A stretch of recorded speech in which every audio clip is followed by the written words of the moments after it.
So, I think that what David DuByne has to share with us is going to be absolutely seminal to everything that's unfolding, and you're going to see how this is very much part of the thread that I've been talking about that runs through the whole event with all of the speakers. So, ladies and gentlemen, David DuByne.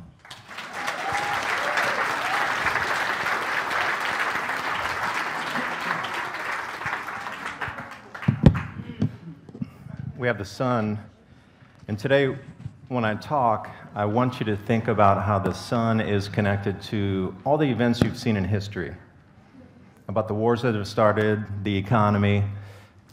Things that seem random are mainly based around food production. During low solar activities, we produce less food, or we can grow less food globally. And now we're pushing agriculture even higher into the latitudes. The sun is responsible for so many things in our societies. When our bellies are full, we have time for art and creativity, engineering, music. We have time, instead of thinking about where's my next meal going to come from. But you notice routinely that during the dark ages that we've seen, it's revolving around people being sick and not having enough food. But what caused that? So a lot of the things that you're seeing today in the world about political posturing, saber rattling, trade deals, apparently reckless government, which we see everywhere in every country, as if they're never going to have to pay it back. Well, what if I was going to show you through this that they're not going to? No, they never plan to. Everything that's been talked about so far kind of dovetails into this if you understand the basic premise of there's not going to be enough food to feed everybody in the future, but this is not about a doom and gloom presentation. This is about the greatest opportunity in human history in front of you, if you can see where the opportunity lies, what niche, what services, what products, how can you help people live the best lives during the transition phase, or during these ultimate times of change, if you will. So that's what predictive programming. So this winter is coming. We hear about this all the time on different shows. It's the most popular show right now, Game of Thrones. But why is that? I'm going to start my timer here. So I have my own time. We see this, winter's coming, winter, and everywhere you look, things are cold. There's always this predictive programming around. Why are they telling you this? So I'm going to take you through a history lesson in pictures today. We're going to go through history, because you have to understand the history and the cycles before you can understand a little bit into the future. I'll give you some timelines about 10 years out. Now, what you're looking at here, and the first question I would even ask you is, if your food prices double, what would you quit spending on first? GMO. I meant movies or something like that. Yeah, GMO, yeah, you'd buy healthier foods. You'd buy bulk foods, healthier foods, and you would shift your spending habits slightly. Now, what if your food prices tripled? Now, for us in here, we have the means to sit here and pay a little extra money in an incredible venue. Thank you, Ian, for arranging this. Incredible spot. We have the means for that. But what about the bottom 10, 15% of our society that's living hand-to-mouth with government assistance, and their food prices double or triple? How would that upset the societal balance if they're protesting on the streets and going into food markets, and theft will increase for sure. So I'm going to take us through the historical past, and then I'm going to paint you a picture of what we can expect in the future. So what we're looking at here, this is 1755, and then it comes up to 1800. So we're looking here at a timeline about that. And this is the old, what they call the Czech lands, or Czechoslovakia, and now it's the Czech Republic, and then also in Switzerland here. So what they did is they took a look at the price of wheat and the price of rye during these times. Now this is the most critical thing to understand. The price spikes were 20 and then they jumped to 80, so a 4x on the food price. But then you'll notice that it decreased after some bad harvest years and it stabilized. But then it spiked again, and then it came down to some stable years for about 5 years here, 10 years, and then it spiked again, and then it's back down again. So when people talk to you about grand solar minimum, they always seem to throw in this strange lexicon of ice age, where they try to convince you that there's going to be 2 miles of ice over something, and they derail the argument or the conversation right then by saying, oh, there's ice everywhere. It's not like that. It is going to get cooler, in different latitudes, which is going to affect the actual amount of food production, but understand this, it's not going to be cold and incredible food prices forever. You can see clearly, even in the most affected regions of Europe during the mini ice age or the Maunder Minimum, ice fairs on the Thames River, that the food prices still were up and down. And we take a look here. This includes most of Europe. They went through a lot of the different capital cities during the times. Now, this particular slide here goes from 1690 all the way up to 1702, and it's just measuring the price of rye and how much it cost. But it took into account Amsterdam, Paris, Brussels. So we can see the same thing that happened again. There were terrible years for harvest where prices spiked. But look at that price spike. That's a 7x increase. Now, what do you think would happen to our modern economy if your food prices increased 7x? Yeah, it would be greatly shift everything. The spending patterns, the entire economy and all the money you had would shift in just agriculture, and everything else would die on the vine outside that. Governments know this.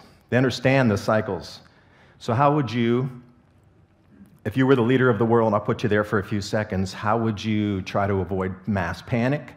And how would you try to get yourself ready with continuity of government without allowing everybody else to compete for the same resources that are available freely right now in the supply chain?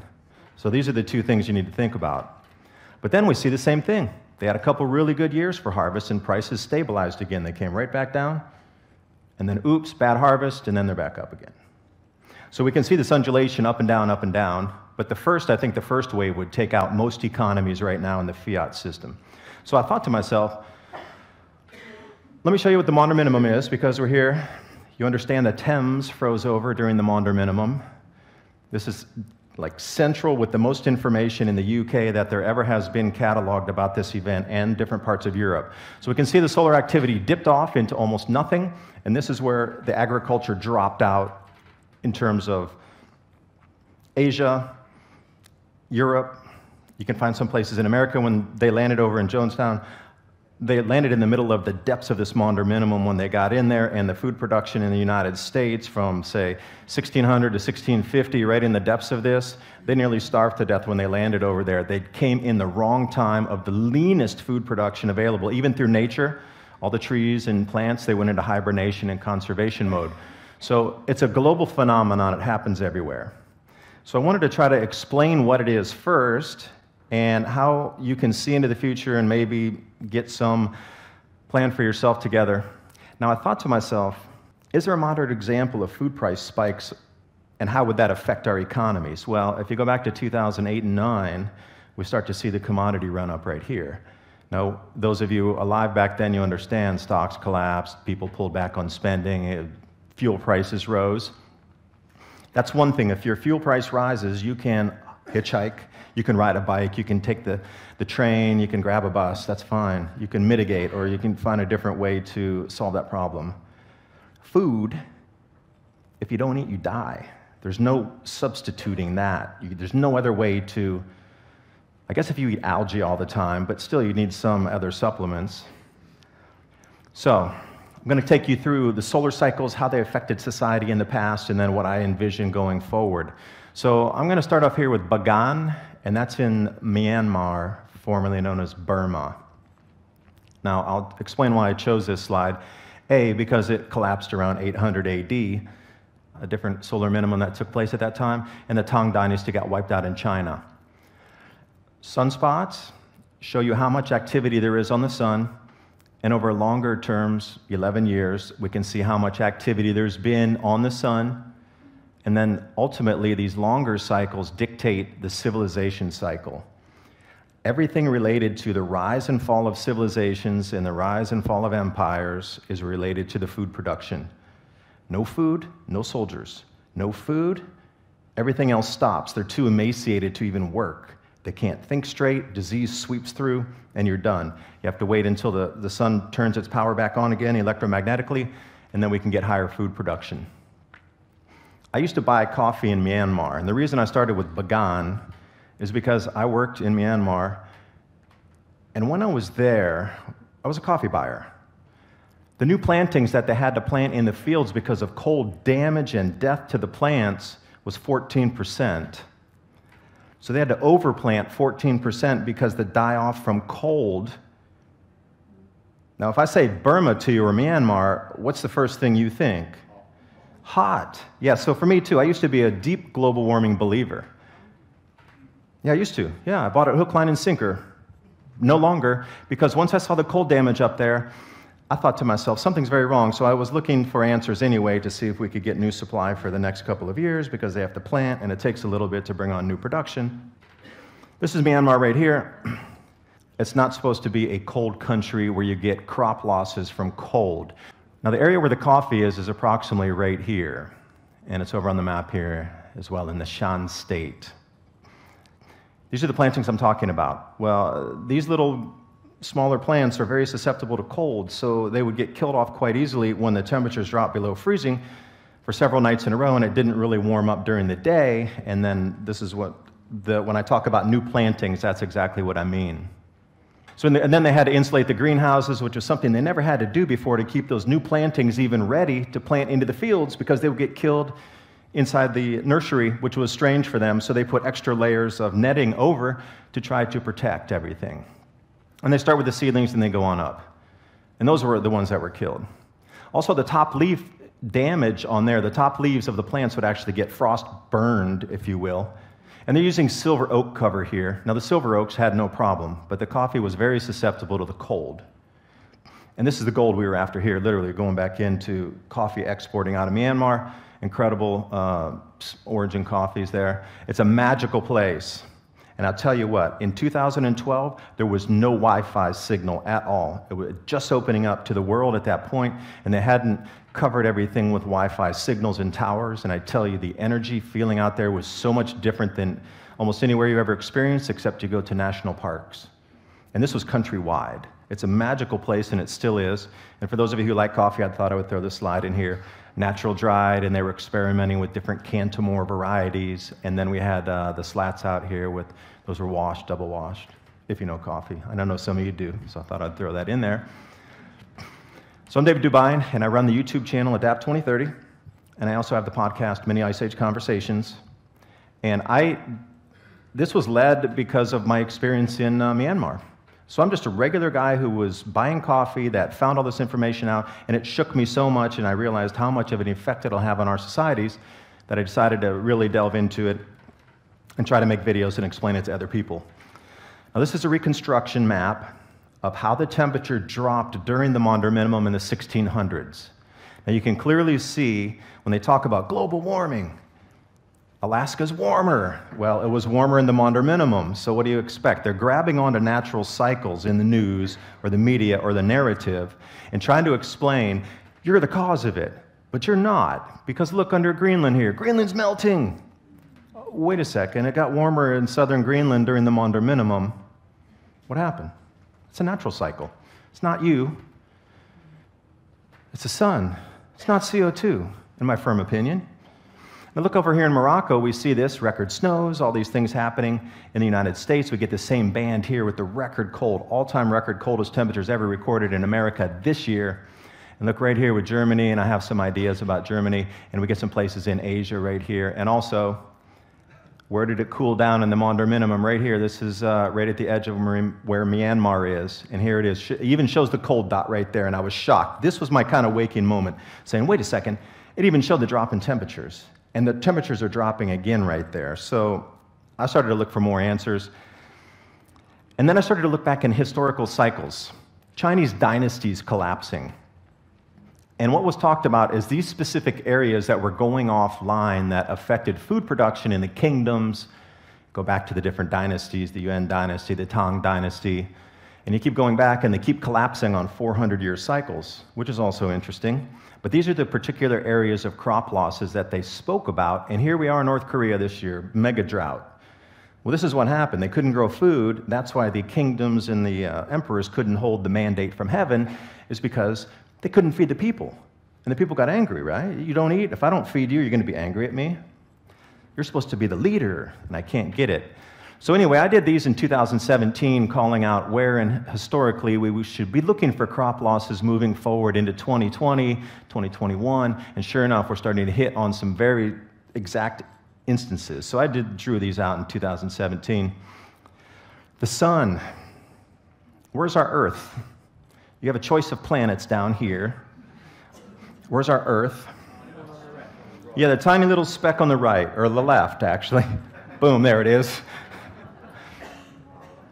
Now you realize the significance of how large the sun is compared to our Earth.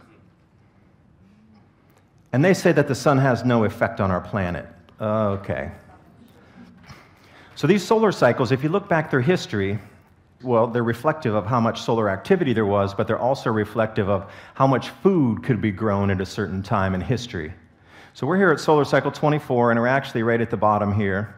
So in the news, you'll start to see a lot of articles about solar minimum, but that's the irregular 11-year cycle, not the longer cycles that we're getting into on the 400-year or 2,000-year cycles. Now, if you couple these up, well, we can go back 4 solar cycles here, take us back into the 1960s, and then we can couple those again, and we can go back 120 years here. But you have to realize, even though all these coupled going back several hundred years, on a 4,000-year temperature chart up here, we only cover this little square box and what they said. The Earth is warming from this point. They're covering this much of the historical climate record. One look at that, where there's other places where it's been warmer, and several times in the past. And I thought, well, let me show you that whiteout so you could see what those are.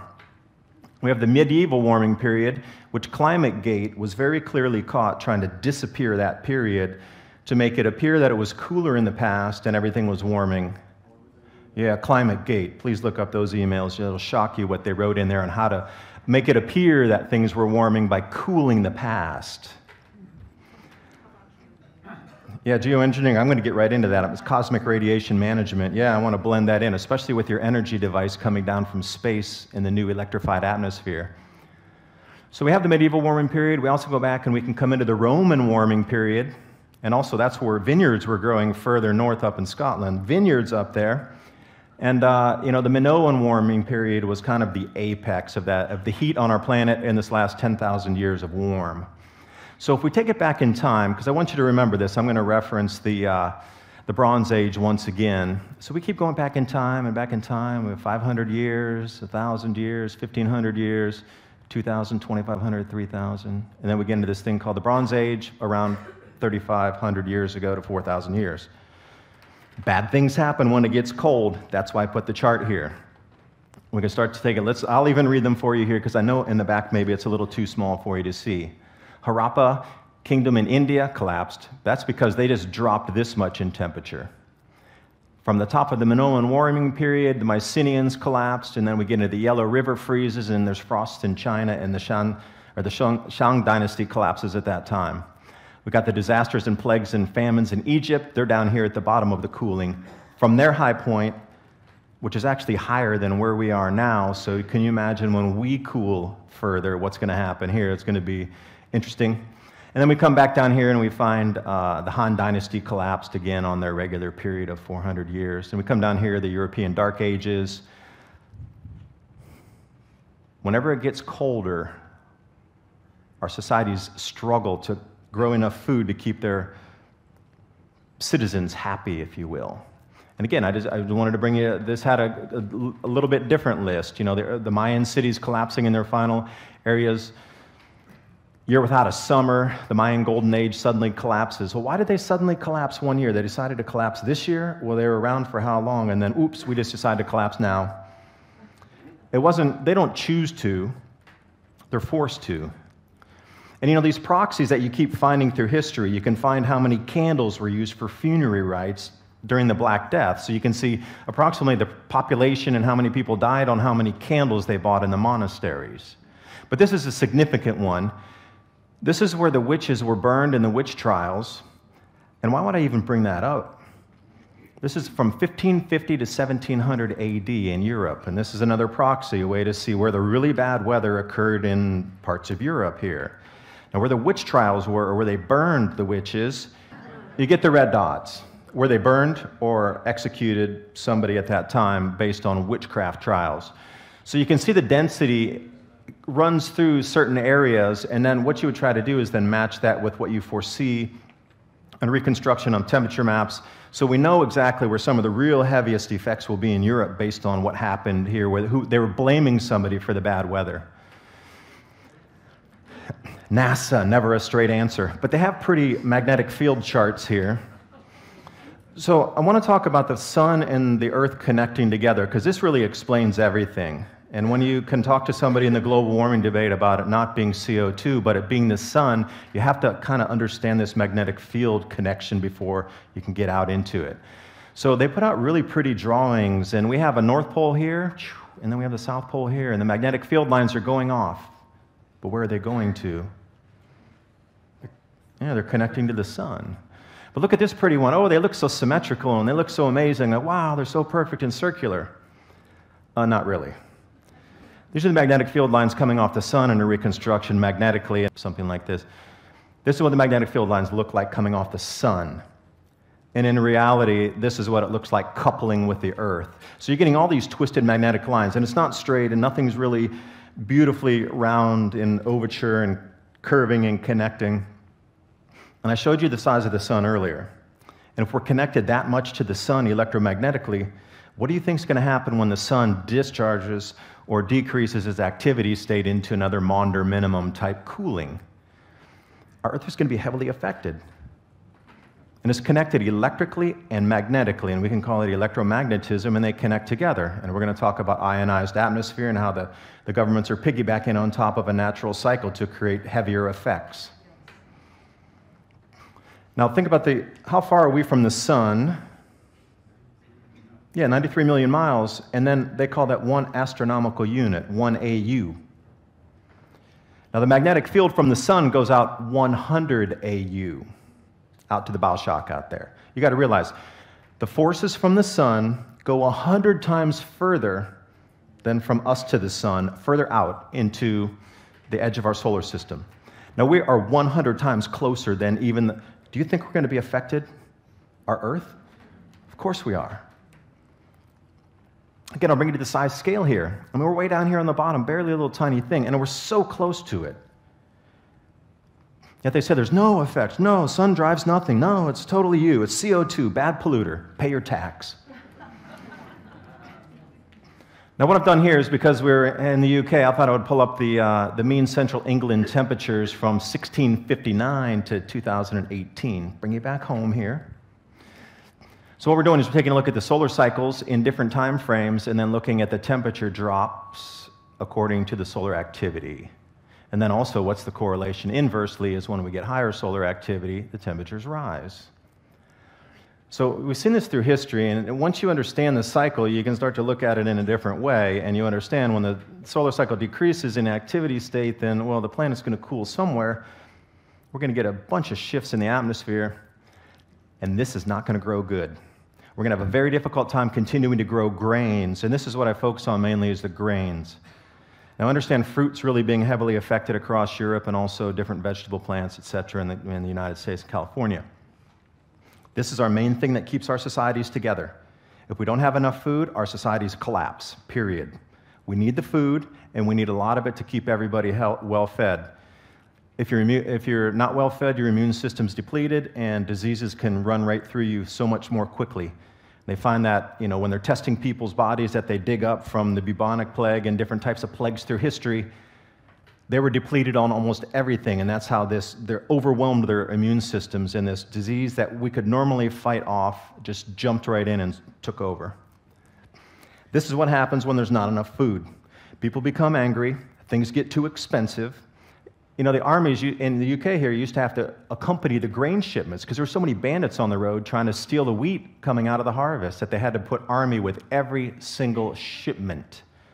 So then we take a look at skyrocketing food prices, and we see this around the world.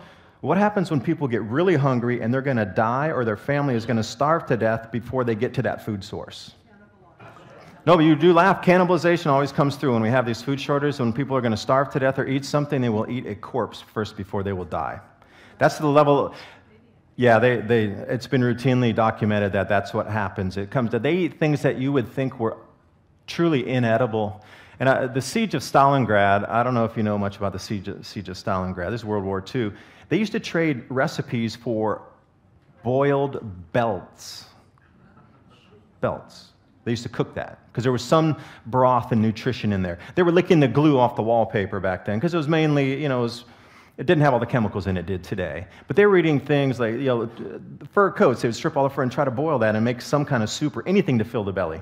They were desperate.